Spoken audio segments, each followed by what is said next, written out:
Hello friends, के S R academy commerce classes के YouTube channel पर एक बार फिर से आपका हार्दिक स्वागत है।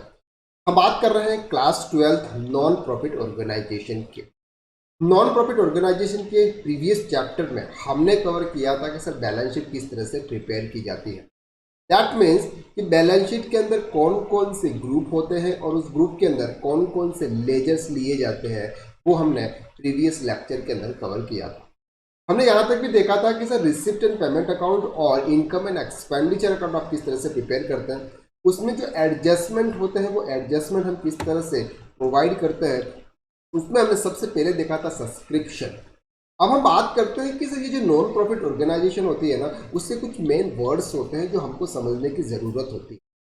जैसे हमने समझा था सब्सक्रिप्शन। सब्सक्रिप्शन का मतलब क्या होता है? सब्सक्रिप्शन का सिंपल सा मतलब होता है कि आपके जो मेंबर्स होते हैं ना, वो फीस पे करते हैं पीरियोडिकली, साल में एक बार करते हैं या फिर जो भी आप उनका टाइम होता है उसके हिसाब से वो पे करते हैं, उसको उनको बोलते हैं सब्सक्रिप्शन, और वो इनकी इनकम होती है। ओके, तो अब हम कुछ और अदर वर्ड समझते हैं जो आपको बैलेंस शीट फाइनलाइजेशन यानी कि इनकम एंड एक्सपेंडिचर और बैलेंस शीट प्रॉपर तरीके से आप प्रिपेयर करें। इसके पहले आपको ये जो वर्ड्स है ना उसको समझना बहुत ज़रूरी है।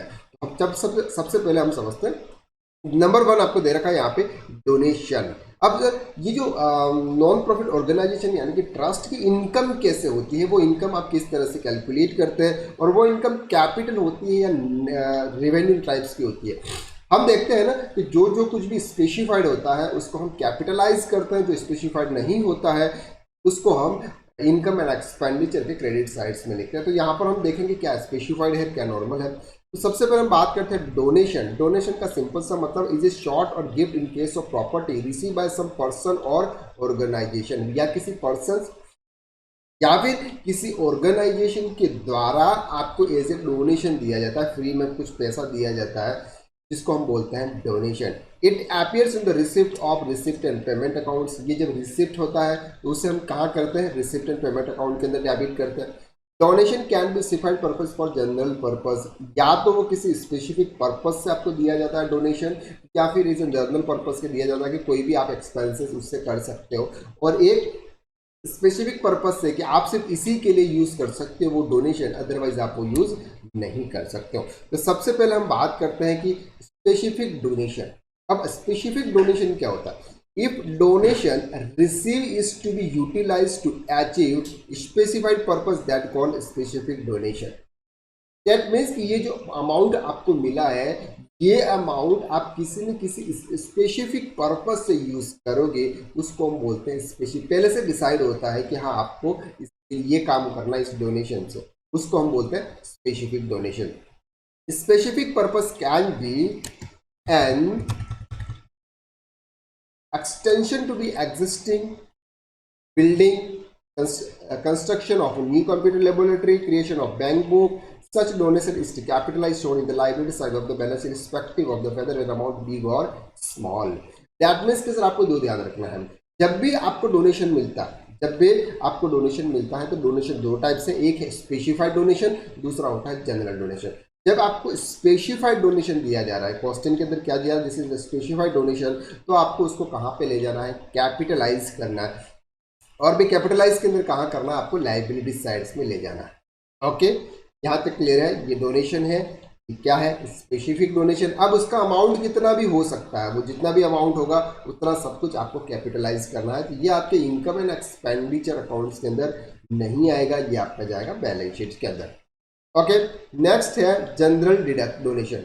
जनरल डोनेशन का सिंपल सा मतलब such donations are to be utilise to promote the general purpose of organisation. That means ये जो नॉन प्रॉफिट ऑर्गेनाइजेशन है उसमें से आपके कोई भी एक्सपेंसेस आ गया ना, आप उस डोनेशन के कोई भी एक्सपेंसेस कर सकते हो, उसको हम बोलते हैं जनरल डोनेशन। मतलब आपको डोनेशन को स्पेसिफाइड नहीं है, कोई फिक्स नहीं है कि आपको इसी पेमेंट के लिए करना है, किसी भी पेमेंट के लिए आप उसका यूज कर सकते हो। These are treated is a revenue receipt. ये क्या है? ये रेवेन्यू रिसिप्ट है। कौन सा रिसिप्ट है? Revenue receipt. रेवेन्यू रिसिप्ट का मतलब होता है इनकम एंड एक्सपेंडिचर अकाउंट्स के क्रेडिट करना, क्रेडिट में क्रेडिट करना। Taken income side of income and expenditure account for the current year, यानी कि जिस ईयर में आपको मिला है उस ईयर में हमें क्या करना है? क्रेडिट करना है इनकम एंड एक्सपेंडिचर अकाउंट्स के। नेक्स्ट इनकम होती है लेजेसिस। लेजेसिस का मतलब होता है वसीयत में, बपोती में। अगर आपको किसी वसीयत से पैसा मिल रहा है, it is the amount received as per the will of deceased person who may or may not specify the use of amount। या तो वो स्पेसिफाई हो सकता है या फिर वो स्पेसिफाई नहीं हो सकता है। Legacies use which is specific legacy shown in the balance sheet of liability side। That means कि अगर आपको कोई भी स्पेसिफाई मिलता है, यानी कि स्पेशल उसी के लिए यूज होना इस पर्पज से मिलता है, तो आपको सभी बैलेंस शीट के अंदर क्रेडिट साइड में ले जाना। और अगर जनरल पर्पज से अगर आपको दे रखा है ना, तो आपको इसको क्रेडिट साइड में ले जाना है। यानी कि कहाँ पे credit side? Income and expenditure. तो जनरल कहाँ पे जाएंगे? इनकम एंड एक्सपेंडिचर में। और स्पेसिफिक कहाँ जाएंगे? स्पेसिफिक बैलेंस शीट के credit side. If the use is not specified, consider as revenue nature, credited to income and expenditure account। ये कहाँ पे जाएंगे? Income and expenditure account. Next आपकी इनकम है लाइफ मेंबरशिप फीस। ये जो मेंबर्स होते हैं ना, उनकी फीस होती है। जो मेंबर्स होते हैं, जैसे कोई ट्रस्ट है, नॉन प्रॉफिट ऑर्गेनाइजेशन है, उनकी जो मेंबर्स है ना, वो फर्स्ट टाइम ज्वाइन होने के कुछ चार्जेस पे करो, तब जाके आप किसी क्लब के अंदर या किसी भी ट्रस्ट के अंदर आप ऐड होते हो। तो वो भी क्लब की या किसी भी नॉन प्रॉफिट ऑर्गेनाइजेशन की इनकम होती है। तो इस इनकम को हम कैसे कैलकुलेट करेंगे, कैसे मैनेज करेंगे? तो some members prefer to pay lump sum amount as life membership fees instead to paying periodical subscription. Such amount is treated as capital receipt and credited directly to the capital general fund. That means कि आपको life interest भी एक साथ पैसा life time membership का वो पे कर देते हैं, तो वो स्पेसिफिक नेचर्स का होगा, इसलिए आपको इसको कैपिटलाइज करना होगा इनका बैलेंस शीट्स के क्रेडिट साइड। क्लियर हो गया? डोनेशन, लेगेसीज और लाइफ मेंबरशिप फीस। डोनेशन दो टाइप की, स्पेसिफिक है तो आपको बैलेंस शीट के अंदर ले जाना, और अगर नॉर्मल यानी कि जनरल डोनेशन है तो इनकम एंड एक्सपेंडिचर के क्रेडिट साइड्स में।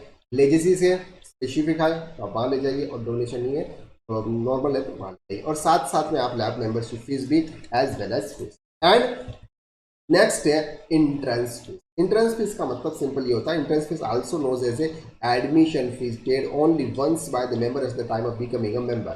दैट मीन्स अगर कोई पर्सन किसी ट्रस्ट का मेंबर बनता है, तो सबसे पहले उनको एक इंटरेस्ट फी फॉर्म पे फाइल करना होता है, और उसका कुछ चार्जेस होते हैं, दैट्स कॉल्ड इंटरेस्ट। वो फर्स्ट टाइम ही आपको पे करना है, तो एक ही बार आपको पे करना पड़ेगा जब आप किसी क्लब के या किसी भी नॉन प्रॉफिट ऑर्गेनाइजेशन के क्या बनते हो? मेंबर्स बनते हो। In case organization like clubs, some charitable institution is limited in amount, interest fees is quite high। किसी किसी की लिमिटेड होती है, किसी की हाई होती है। It is treated as a non recurring item credited directly to capital and general fund. यानी कि ये रिकरिंग इनकम नहीं मानी जाएगी, नॉन रिकरिंग आइटम से, इसलिए उसको कहाँ पे शिफ्ट करेंगे? बैलेंस शीट के क्रेडिट। क्लियर हो रहा है आपको यहाँ पे? हाँ समझा, क्लियर हो रहा है। चलिए अब हम बात करते हैं कि सेल ऑफ ओल्ड एसेट्स। अपने पास में एसेट्स थी, बैलेंस शीट में एक एसेट्स थी, उस एसेट्स को हमने क्या कर दिया? सेल कर दिया। उस एसेट को हमने क्या कर दिया? सेल कर दिया। तो receipt from the sale of old assets appear in the receipt and payment account for the year which sold. अगर आपने आपकी कोई भी एसेट सोल्ड की है और उसका जो पेमेंट है वो आपको रिसिप्ट एंड पेमेंट के डेबिट साइड में शो हो रहा है, but any gain or loss on the sale of assets is taken in the income and expenditure account. क्या कह रहे हैं? ये कह रहे हैं कि अगर आपके पास में कोई एसेट्स है और उस एसेट्स को अगर आप सेल करते हो, तो उससे आपको जो भी प्रॉफिट होता है और जो गेन होता है, गेन का मतलब प्रॉफिट है, एंड लॉस अगर आपको होता है तो उसको आप कैपिटलाइज नहीं करोगे, उसको आप सीधे इनकम एंड एक्सपेंडिचर अकाउंट्स के अंदर ले जाओ। कहने का मतलब क्या? डेप्रिशिएबल एसेट्स, डेप्रिशिएबल एसेट्स अगर आप सेल करते हो तो उसको हम कहाँ ले जाएंगे? Income and expenditure account. Okay, for example if an item furnishing with the okay, of an item furnishing with a book value of rupees 800 sold rupees 700 this amount। उससे 800 का कोई एसेट्स थी, उसको 700 में सेल्स कर दिया, 100 रुपीज का loss हुआ। इस लॉस को हम इनकम एंड एक्सपेंडिचर अकाउंट के डेबिट साइड्स में रिकॉर्ड करें। ओके, तो furniture with the balance sheets 800 will be deducted from his total book.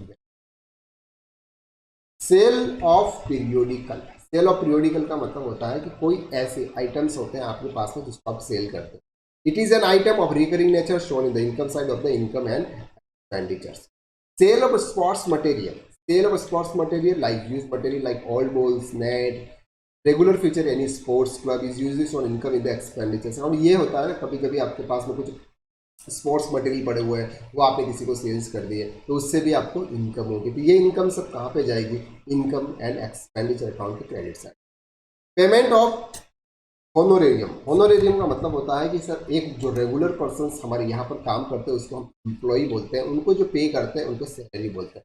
लेकिन कोई पर्सन किसी प्रोफेशनल सर्विस के लिए आपके यहाँ पे आया और आपने प्रोफेशनल सर्विस आपको प्रोवाइड की, तो आपको उसको पेमेंट पे करना पड़ता है, जैसे उसको हम बोलते हैं honorarium. Okay, it is the amount paid as a person who is not the regular employee in this institution. Payment is artist to be given performance. It is the club an example of honorarium. This payment honorarium is shown in the expenditure account, income and expenditure account. इसको हम कहाँ पे debit करेंगे? Income and expenditure accounts के अंदर हम debit करेंगे। Okay, next है इंडोमेंट फंड। इंडोमेंट फंड का मतलब होता है कि या तो आपको गिफ्ट मिल जाए या फिर आपको वसीयत में कुछ अमाउंट मिल जाए। The income of which is devoted for a specific purpose and capital receipt shown in the liabilities of the balance sheet as an item or specific purpose. Endowment fund अगर आपको मिलता है ना, तो उसको आपको सीधा कहाँ ले जाना है? बैलेंस शीट के अंदर लाइबिलिटी साइड में फंड। द लास्ट है हमारे पास में इनकम कैपिटल ग्रांट। अगर आपको किसी गवर्नमेंट की तरफ से अगर ग्रांटिंग मिल रही है, वहां से अगर आपको पैसा आ रहा है, जिसको क्लियर। यहाँ पे ये क्या है? सिंपल आपकी ये जो फंड है ये आपकी इनकम है। तो हमने बात की थी कि नॉन प्रॉफिट ऑर्गेनाइजेशन का सिंपल सा मतलब क्या होता है? नॉन प्रॉफिट ऑर्गेनाइजेशन का सिंपल सा मतलब होता है कि उनका जो मेन मकसद होता है वो पैसे कमाना नहीं होता है, तो इनकम तो होनी चाहिए। तो इनकम में हमने समझा था डोनेशन, लेजेसीज, इसके बाद में हमने देखा था वहाँ पे कि इंडोमेंट पेमेंट, स्पेशल फंड, ये सब क्या है? ये सब आपकी इनकम है। ओके, तो ये थोड़ा सा थ्योरिकल पार्ट था। नेक्स्ट लेक्चर में हम बात करेंगे कि आपको रिसिप्ट एंड पेमेंट अकाउंट दे रखा है। क्या दे रखा है? रिसिप्ट एंड पेमेंट अकाउंट आपको दे रखा है। यहाँ से आपको इनकम एंड एक्सपेंडिचर अकाउंट और बैलेंस शीट दोनों साथ में प्रिपेयर करनी है विथ एडजस्टमेंट। बहुत ही इंपॉर्टेंट सब है। नेक्स्ट लेक्चर आप उसको देख लीजिएगा। अगर आपने हमारे प्रीवियस वीडियो नहीं देखे हैं तो प्लीज़ आपको प्लेलिस्ट में जाकर आप देखेंगे तो आपकी सभी वीडियोस आपको वहां पे मिल जाएंगे। अगर आपने हमारे चैनल को सब्सक्राइब नहीं किया है तो प्लीज़ इस बटन, रेड बटन पर क्लिक कर इस चैनल को सब्सक्राइब कर लें, ताकि आपको 12th के related, 11th, BCom, MCom, BA, BSc सभी इसके रिलेटेड वीडियोज आपको इस चैनल के ऊपर मिलेंगे। तब तक के लिए thank you so much, have a nice day. अगर रात को देख रहे हैं तो गुड नाइट।